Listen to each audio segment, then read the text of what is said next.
hola, ¿qué tal, banda? Sean bienvenidos a su podcast Escucha y Aprende. Soy Gerardo Gómez y hoy contaremos con invitados solicitados frecuentemente por ustedes.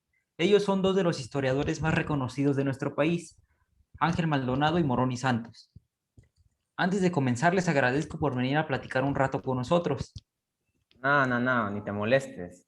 La neta, qué chingón estar aquí.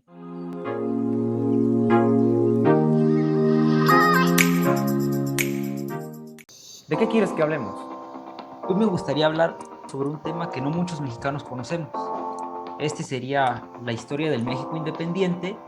¿Y qué te parece si para comenzar mencionas cómo se escogió la forma de gobernar a un país que estaba en la ruina tras varios años de combate? Mira, México es igual en la actualidad como era antes. Surgen problemas de que los mexicanos buscan una nueva manera de gobernar después de que México se independiza. En la actualidad hemos visto esta guerra entre partidos políticos por llegar a gobernarnos, que por esta razón o por X. Entonces, muchos de los mexicanos tenemos esta idea o pensamos de que esta guerra es de hace unos cuantos años, cuando en realidad no es así. Claro, compañero, cuando nuestro país se libró de nuestros amigos los españoles, México enfrentó situaciones económicas e ideologías políticas muy diferentes. Podría decirse que el país, pues, se dividió. Sí, efectivamente, México se termina de independizar por completo de nuestros amigos los españoles y los mexicanos tratan de buscar la manera de gobernarnos. Surgen dos ideas muy diferentes que son recordados como los liberales y los conservadores. ¿En serio? Me imagino que cada grupo tenía una manera distinta de pensar o querían gobernarnos de distinta forma. ¿Cuáles eran las características de estos? Sí, mira, ya te explico. Desafortunadamente, el grupo conservador, como su nombre lo dice, quería conservar el gobierno que nos habían impuesto los españoles. Ellos ahora querían formar un imperio, o bien, del lado de los borbonistas, seguir con la monarquía.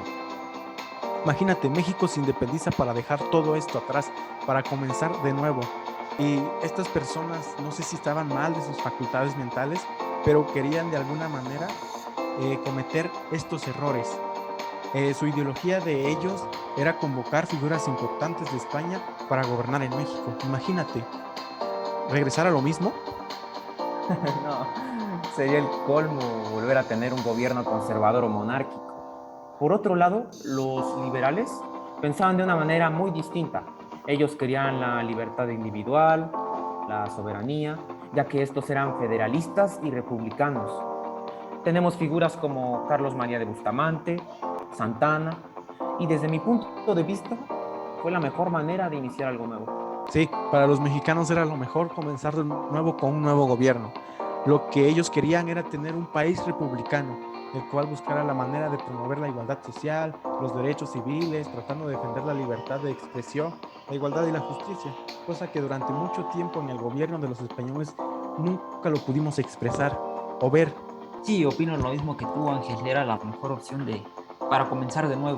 Pero después de todo este rollo del choque ideológico, ¿quién nos terminó gobernando? Me imagino que todavía hubo muchos problemas. Mira, lo asemejo a la actualidad. Muchos buscan la presidencia de nuestro país y se pelean, crean conflictos entre ellos mismos. Pero en el año de 1822, Agustín de Iturbide es nombrado nuestro emperador.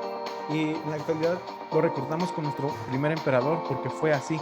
Fue el primero en ser emperador de México. Pero tras el descontento del pueblo mexicano y de su gobierno, pues es derrocado en el año de 1824. Sí, recuerdo que en las clases de historia, mi maestra dijo que fue mediante el plan de... No recuerdo bien su nombre, está medio chistoso, pero me parece que es el plan de Casamata, no sé si sea cierto. Sí, efectivamente, fue el plan de Casamata que lo derrotó. Este plan fue dirigido por López de Santa Anna y Guadalupe Victoria, con la condición de que si Agustín trataba de ingresar o entrar de nuevo a nuestro país, pues iba a ser fusilado. Y en julio de este mismo año, intenta entrar al país y se lo quiebran. Después de que se chingan de Iturbide, inicia una república federal que fue gobernada por Guadalupe Victoria.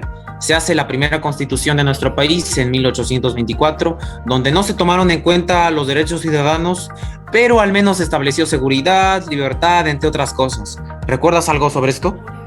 Sí, un poco. Se vivió con inestabilidad política, hubo muchos problemas sociales y creo que se nos reconoce como los Estados Unidos mexicanos. En efecto, después de estos malos gobiernos, hasta el año de 1836 surge una nueva manera de gobernar, muy diferente a las anteriores. Además, se restableció la Constitución. ¿Sabes qué onda con esto, bro? Más o menos. Es el gobierno centralista, me parece, que se caracteriza por la división de poderes, dejando a los estados sin autonomía. Se ve que sí leíste, cabrón. Durante este tiempo llega Santana a la presidencia reeligiéndose 11 veces. ¿Dónde crees?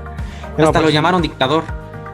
En lo personal se pasó de gandalla, puso impuestos hasta por poner ventanas y hasta por tener mascotas y todavía vendió la mesilla.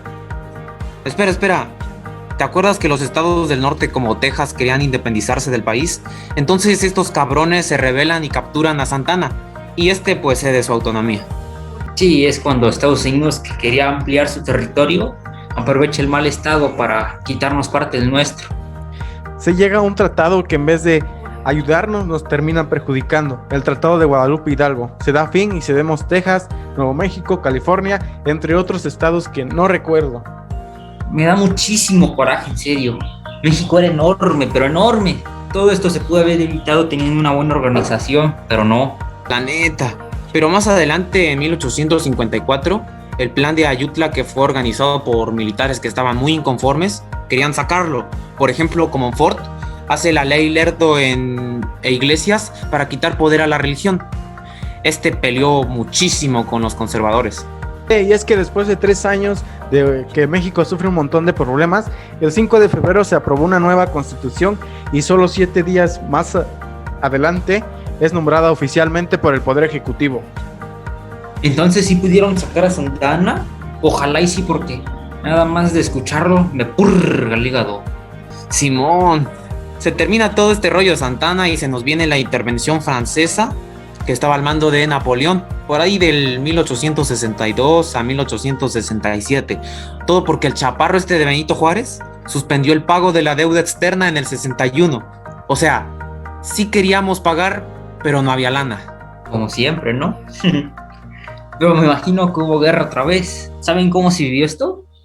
Ahí te va, te lo voy a explicar de una manera divertida. En este caso yo seré México y Ángel será Francia. ¡Ey, Francia! ¡Ya lárgate de mi país, güey! Nel, aquí me quedo hasta que me pagues. Ya tomé Veracruz, a ver qué piensas hacer. Me da igual, a Veracruz cualquiera la conquista. A ver, ¿cae la Puebla? En corto, nomás no andes llorando que ¡ay, me conquistaron! Bla, bla. Pues vente, acá te espera el poderosísimo Porfirio Díaz y Zaragoza. Empiezan los madrazos. Chale, sí me ganaron. Oh, estuvo muy divertido, muy buena representación. Me imagino que después de esto llegó Maximiliano. Lo que sé de este personaje es que nos impuso otra vez el imperio, trayendo ideologías de donde provienen. Sí, después de tanto relajo, pensó en irse, pero mejor se quedó en Querétaro y es fusilado por el pueblo. Fue cuando se aprovechó México para recuperar parte del territorio. Mira, México derrota a los franceses y a los conservadores. Al fin dejaron de molestar tras varias décadas y México se hizo un país más libre y organizado.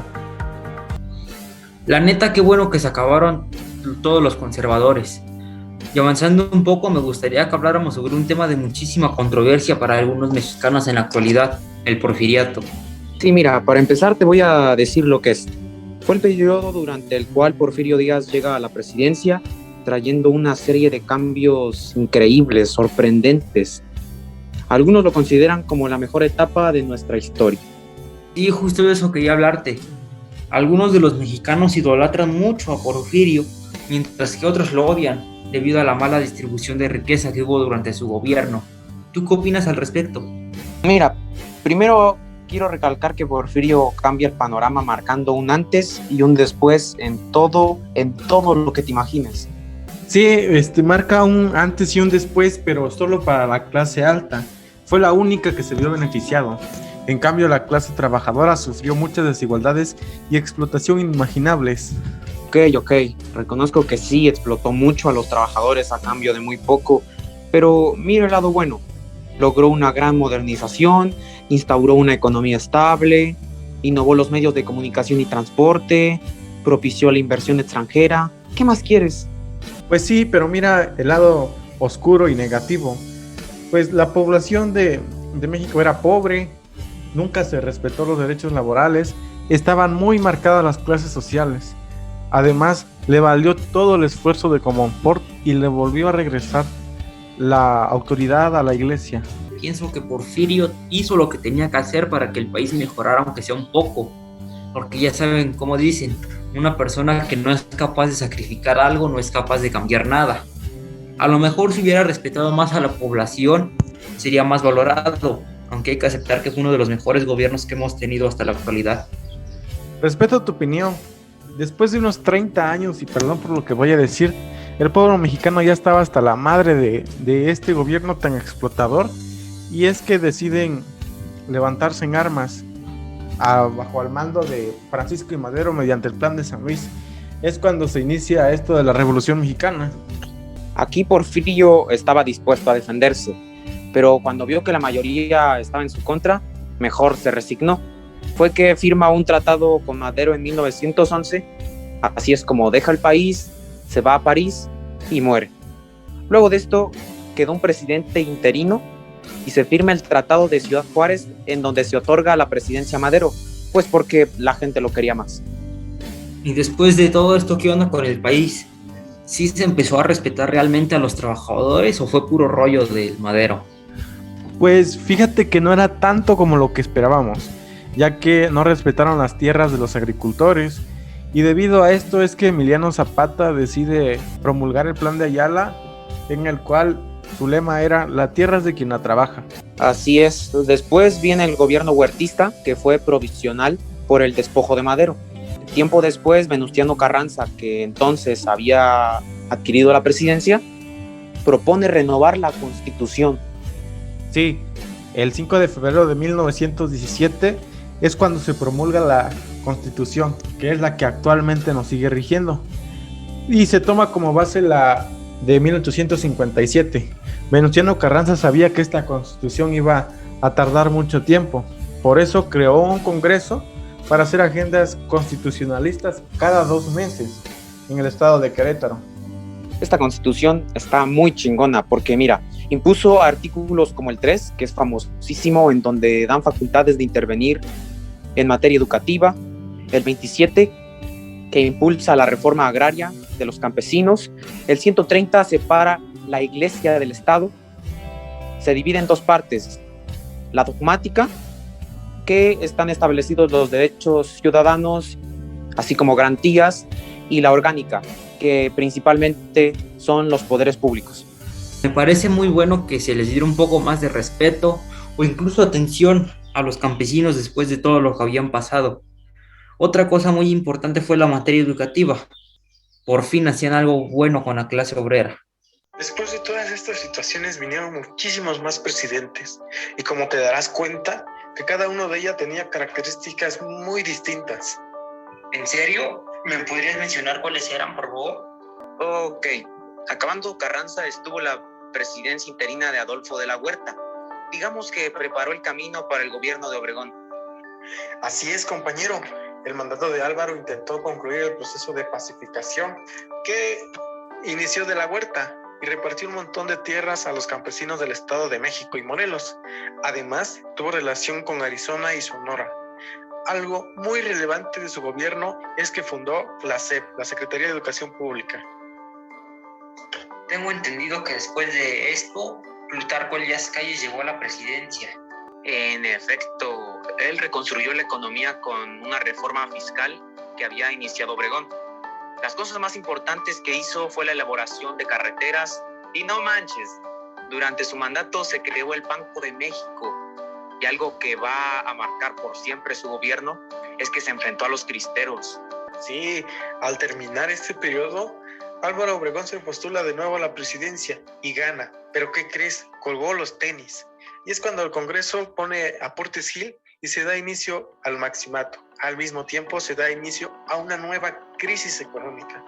Ah, cabrón, ¿qué es eso del maximato? La neta nunca lo había escuchado. Fue el tiempo en que Plutarco tuvo mucho protagonismo sobre los demás presidentes y se le da el nombre de jefe máximo. O sea, el muy cabrón ya había pasado su tiempo, pero su autoridad siguió. Sí, mira, y es que Emilio Portes Gil y Calles fundaron el Partido Nacional Revolucionario con el fin de prepararse para las elecciones de 1929. Finalmente, pues en esas elecciones termina ganando Pascual Ortiz Rubio, que pues era de este mismo partido. Pero, se cree que fue un total fraude y el mismo día de su posesión sufre un atentado contra su persona. Sí, se dejó mangonear por Calles, no supo gobernar este güey. Además sufrió una crisis y terminó renunciando en 1932 porque no tuvo una verdadera autoridad.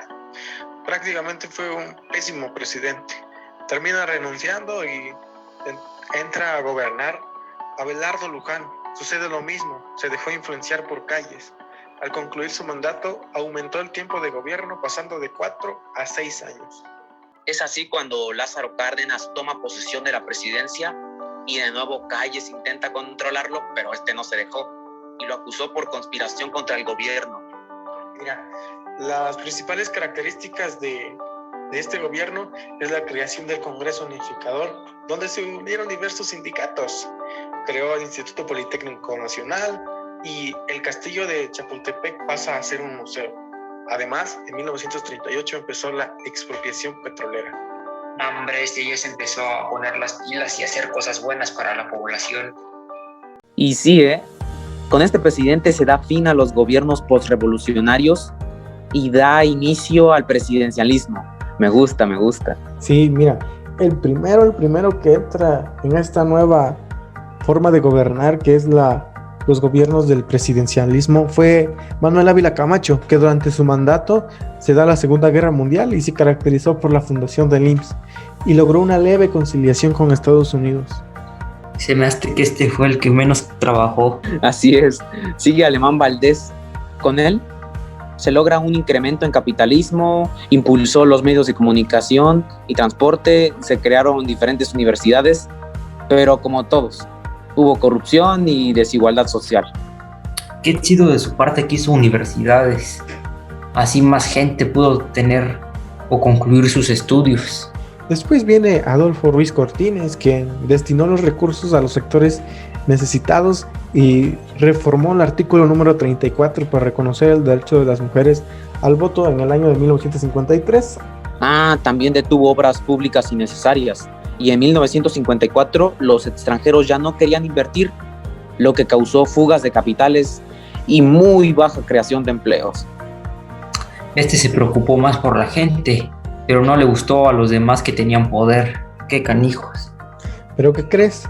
Llega su tocallito a la presidencia, pero este se apellidaba López Mateos. Su gobierno se caracterizó por la creación del ISSSTE, creación de espacios educativos y culturales, modernizando vías de comunicación y terminó estableciendo el aguinaldo que ayuda a muchos trabajadores. Sí, y también es característico de su gobierno la represión de huelgas de ferrocarrileros y maestros en 1959. Vaya, los presidentes ya hacían algo por la comunidad. Me imagino que acabando su gobierno entra Gustavo Díaz Ordaz, ¿o me equivoco? Sí, era una persona muy conservadora que no era nada flexible. En mi parte creo que era frío. En su gobierno se dio una huelga por parte de los médicos y de los enfermeros por la gran diferencia de salario entre instituciones. Cerró el Diario de México por una simple confusión. Correcto. En este sexenio se dio el atentado del 2 de octubre de 1968 contra estudiantes que querían más libertad y oportunidades, conocido como la matanza de Tlatelolco, donde el presidente acepta la culpa y se da inicio a una crisis económica, sucesos que jamás olvidaremos. Sí, fue muy difícil y triste esas situaciones, pero fíjate que luego viene a gobernar Luis Echeverría, donde se dieron muchas luchas entre el pueblo y el gobierno. Además, incrementó sin límite la deuda externa, no hubo orden y maquilló muchísimo el desarrollo y crecimiento económico, o sea que de alguna otra manera incrementó los ingresos del país. Se basó en mentiras, vaya. Sí, se pasó este güey. Después entra en vigor la presidencia de José López Portillo, que heredó una deuda enorme. Y como en estos tiempos se descubren yacimientos de petróleo, de aquí se colgó para pagar. Qué mal pedo, explotando los recursos como siempre. Me imagino que tiempos después baja su costo, ¿no? Como es bien sabido. Y protege al peso como un perro, no aceptando su devaluación de este mismo. Tienes muchísima razón. Después viene Miguel de la Madrid y ocurre el terremoto de 1985, una tragedia para la Ciudad de México. Pero la reacción del gobierno fue muy lenta e inadecuada. Otra cosa es que destinaba el 30% del presupuesto al pago de la deuda externa. Pues apenas sí es aceptable. Luego viene Carlos Salinas de Gortari, que es recordado por firmar el Tratado de Libre Comercio, la privatización de empresas, y en su época hubo muchos atentados. Se dice que fue de los que más se enriqueció con los ingresos. Sí, mira, Ernesto Zedillo Ponce de León solo se recuerda por resolver el problema por medio de 2 préstamos hechos hacia Estados Unidos, hacia México, por un total de $20,000 millones, logrando la creación de empleos. Ya de aquí reconozco a los que siguen, por ejemplo Vicente Fox, Felipe Calderón y el más reciente Peña Nieto. Me parece que ya no es muy necesario recordar lo que hicieron, sino solo el contexto en cómo se vivió en estas épocas. Ay, sí. Durante los últimos años hemos vivido situaciones de violencia e inseguridad muy cabronas. Sí, ni se diga de la corrupción. Es que durante estos 3 gobiernos el narcotráfico se vio muy presente. Sí, sobresalió el narcotráfico. Ya ves que con Vicente Fox, pues todo el tiempo era narcotráfico y narcotráfico. Con Felipe Calderón ni se diga. Por querer combatir el narcotráfico, pues hubieron muchísimos muertos, muchos sucesos que marcaron el país. Y pues después viene Peña Nieto con la matanza de los 43 normalistas. Lo único bueno es que pues atrapó al líder del cártel de Sinaloa, al Chapo. Después de escuchar todo esto, no cabe duda que México nunca cambió en los ámbitos de corrupción, inseguridad, además de las desigualdades. Aunque hay gobiernos como el de Porfirio, Lázaro, Álvaro y Miguel de la Madrid, que si bien sí se preocuparon un poco por el país, pero no tanto por la población, tal vez el caso de Porfirio Díaz.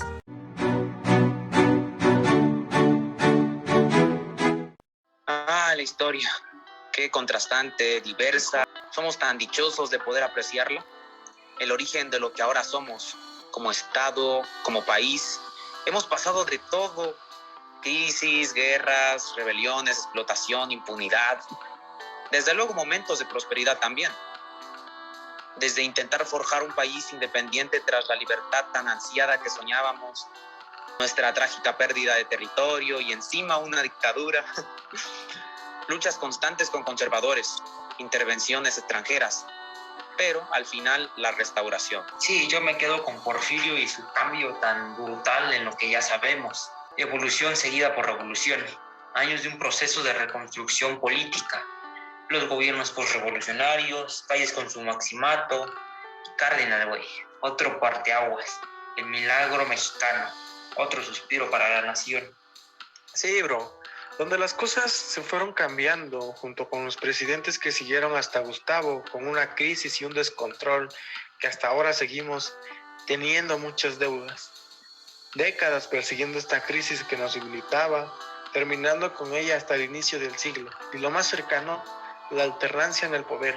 Fíjate que es triste porque los errores que hayan cometido los presidentes en el pasado, pues lo terminamos pagando nosotros, ¿no? Nos heredaron muchísimas deudas y la desigualdad social ni se diga. Sí, nos llevaríamos horas hablando, debatiendo, pero el legado es muy extenso. Solo queda tomar conciencia, enriquecer nuestra identidad con la cultura histórica para encontrar otro parteaguas. El pasado es la cara escondida en México. La segunda cara somos nosotros, el resultado de ese pasado. Sigamos escribiendo, pues, los capítulos de ese legado y así la narración de un nuevo Génesis. Jera, muchas gracias por la invitación. No sabes lo bien que me la pasé. Y bien, las tecnologías de la información y las comunicaciones son todas esas tecnologías que nos permiten acceder, producir, guardar, presentar y transferir información. Ellas están en todos los ámbitos de nuestras vidas, en nuestra vida social, familiar y claramente escolar. Como bien sabemos, las TIC Son el cambio de la forma en que nuestras sociedades funcionan. Nos darán oportunidades totalmente nuevas. Y pues no sé, Ali, cuéntales nuestra experiencia. Como experiencia, en este proyecto fue de gran uso. La utilizamos en muchas maneras para concentrar, mejorar, acrecentar e incrementar más información importante para que nuestro proyecto fuera excelente. Mis compañeros y yo estamos de acuerdo que las TIC serán utilizadas conforme a la conciencia e inteligencia de las personas, ya que si lo utilizamos de forma adecuada, le podremos sacar mucho provecho. Así también podremos mejorar, fortalecer y adquirir muchos y nuevos conocimientos. Nuestras sugerencias para su uso es saber la gran información importante e interactiva que tienen para fortalecer nuestros conocimientos, usarlo de manera más inteligente y correcta, evitar prohibir su utilización y aprender a educarnos con responsabilidad, ya que en estos tiempos nos han concientizado de los peligros de la red. Y estamos de acuerdo que quien de verdad quiere crecer e incrementar sus conocimientos lo hará de manera correcta e informada. Gracias.